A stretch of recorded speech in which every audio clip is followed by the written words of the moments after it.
I am giving a sequel to Cook's talk yesterday.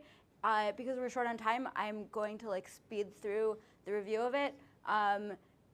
If you did not see that, you should probably watch the talk yesterday that has a 1 on it, where we kind of posed a problem, and now I'm yesterday was kind of like, here's not good solutions, and maybe here's a semi-decent solution, hopefully.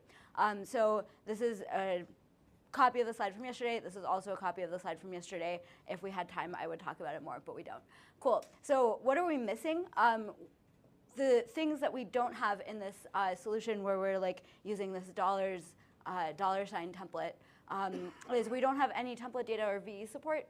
So if you want to let users edit stuff using the visual editor, they're going to be pretty much editing raw wiki text here because you don't know how to prompt the dollar sign template for these are the specific parameters needed for dollar sign template when it's a subtemplate of items. This is the set of parameters that you need when it's a subtemplate of creatures. These are the parameters you need when it's a subtemplate of recipes. And those are all going to be different because this is a very generic multi-purpose template that really just serializes data and passes it upwards.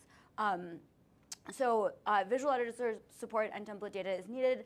And then we also want something that is kind of good enough to be a standard. And it's very difficult for a template to be good enough to actually be a standard across wiki farms. Even when you have an extension, it's difficult to have something be a standard. Even when it's in core, it's difficult to have something be a standard. So if all you have is a template / module, there's going to be 1,200 different versions of it, and we'd really like to have something that works consistently. This is the implementation of the module currently on the old school RuneScape wiki. It is very simple, and it does not support any kind of nesting.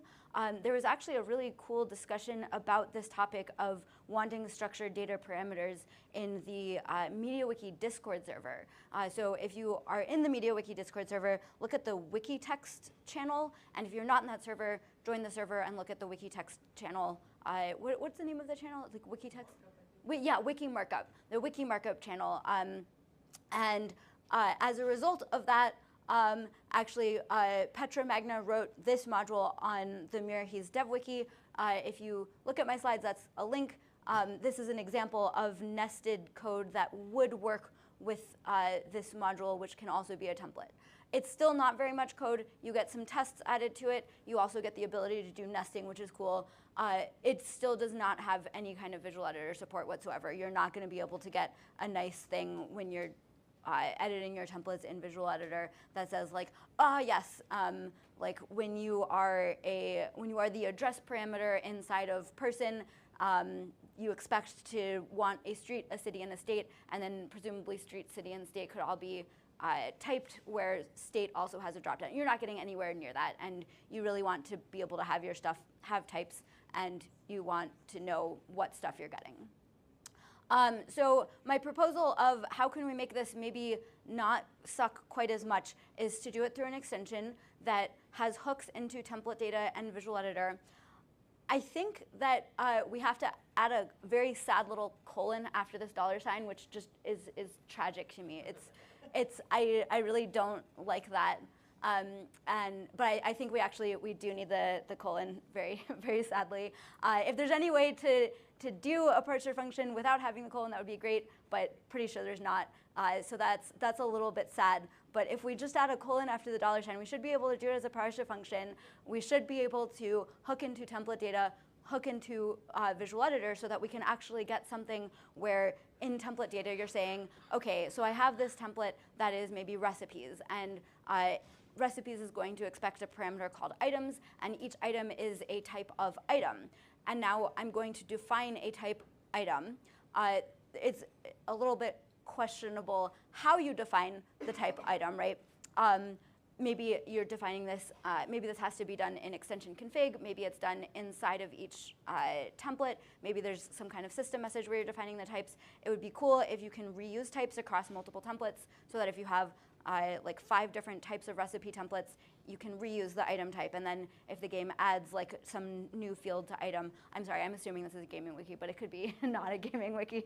Shock, it could be not a gaming wiki. But if your types change, you would like to have a single place to edit your types. So it might not make sense for that to be specifically in the template data definition of a single template. It could be there. That would not be the worst solution. Honestly, having something that like 50% works sounds great. So that's when you're, that's what's going to be editor facing, is that you're going to have something that has a type, and then the types can have definitions of this is the properties that you're going to expect, and these are maybe the types of each of the properties. And theoretically, the type of one of the properties could be another thing that is expecting structured data so that you can do some kind of nesting if you need to. Honestly, it kind of probably makes sense for this to be a no-op in wiki text. I would expect this to just return an empty string in wiki text. You can kind of, if you're working with array functions in particular, or if you're using something like array map template, argmap, iargmap, if you're using loops, if you're literally just pulling out one piece of data with like some of the stuff that's in string functions, it might make sense to have parsing in wiki text. I don't really think that's necessary. I think this is primarily a Lua first thing, and I'm happy if this does nothing in wiki text and returns a struct in Lua. So if you're doing, if you're calling from Lua, what I would expect is that you get your args from the frame object, and then you actually get structured data that is a table inside of your args table, and maybe that's nested a couple layers deep. You would probably want to have some kind of repeated type where you're saying like, so if we look over here, we have 3 parameters, and each parameter has 1 value. And I thought I had an example of that, but maybe I don't. Oh yeah, I do over here. Okay, so if you're in an info box and you have a list of items, you might want that to actually be a list of things that are next to each other. How can we make that, like, sorry, so this is, you're in I'm trying to go really fast. You're in an info box template, and so you have a lot of parameters, and you don't have the ability, like we don't want to do item 1, item 2, item 3. That was the point of yesterday's talk. That kind of sucks for a large number of reasons. So we really want to have just a list like this. Do you have to nest a $ parser function inside of another $ parser function? For if you're editing with Visual Editor, that is probably no big deal at all. You can do that. But if you do have some source editors, it's not quite as nice as just being able to put them next to each other. So you might want to be able to do something like that. I don't think anything already uses this name, but maybe it does. And if we can get rid of that stupid colon, I'd be really happy. So that's my talk. Was I under time? Yes. Fantastic.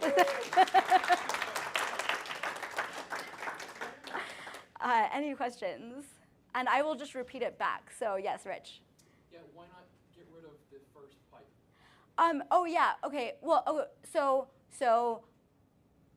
that is me being very lazy with syntax. I'm assuming you would actually have some named parameters here, and that would be this thing actually written out. So you would probably want to have a parameter named quantity, a parameter named level, or whatever. So pretend this is like key equals value like 4 times inside of each of those. If you did want to just do ordered things that are unnamed inside of each of your parser functions, yeah, drop the pipe. But that was me like doing a lot of like lazy leaving stuff out, and so pretend those are key value pairs with actual named parameters, and that's why you put the pipe there. Yes. I came late, so I'm not sure if you mentioned this already, but like is there plans to integrate this with Wikibase, which is like the Wikidata back end? So that is. That's a little orthogonal to what I'm talking about. This is like literally just a way to get your args into Lua, and then whatever you want to do in Lua, you would be able to do in Lua. If that's storing to SMW, if that's storing to cargo bucket, I actually have never used Wikibase before, but I assume you could also put stuff that way. If this is like getting stuff from Wikidata, I don't think that's relevant to this. I think this is like for stuff that you're actually putting on the wiki. Yes? If you're I haven't been repeating the questions. The question was there any plan to put that into Wikibase? And Rich's question was, could I get rid of the pipe? I'm sorry. Yes, you're on. If you're already modifying template data in Visual Editor, do you even need the $::? Can't they just look for nested templates and handle those the same way? Okay, so the question is, if you're already modifying Visual Editor and template data, do you actually need the colon there? Or can... Yeah, the $::. Oh, wait, so are you just saying, like, just have, like, curly braces and then a pipe? Just have them look for nested templates. And Or just look for nested... What would the arguments be in that case? So yeah, if you're just looking for nested templates, you still need some way to be passing arguments to the parent. So this would be a signal to the parser that it should pull the arguments into a structured form and then pass them to the parent. So because you need this both when you're editing and also when you're parsing. Yeah, I guess, well, right. Instead of the $::, just have a template name, like item. So just having a template name, like I don't think the parser would be able to handle just having a template name. Well, and then the argument. I mean, just have them as, I'm probably making this more complex than it, just use like the standard nested templates. And So the idea is that you wouldn't be like you. So you could just define $$ as a template on the wiki. That might actually be a decent way to do it if the extension installs the template for you when you DPL does it, and doesn't SMW also do it? That actually might, if the extension can create the template page and manage the template page, that could potentially be a way to get rid of the stupid colon. The main thing that I'd be worried about if you have like you have this extension existing, by the way, the extension also requires that you have this template existing. By the way, you also have to have this module existing that is going to implement the template. I'm very worried about standardization and people just not having things working and editors overwriting stuff. If there's a way to make the extension manage that could work. I don't actually know. Hold on. I wrote the slides this morning. Anything else? Okay, fantastic. So thank you for sitting through to the end of the day. Sorry for making the day longer. And I will hand this to Cindy.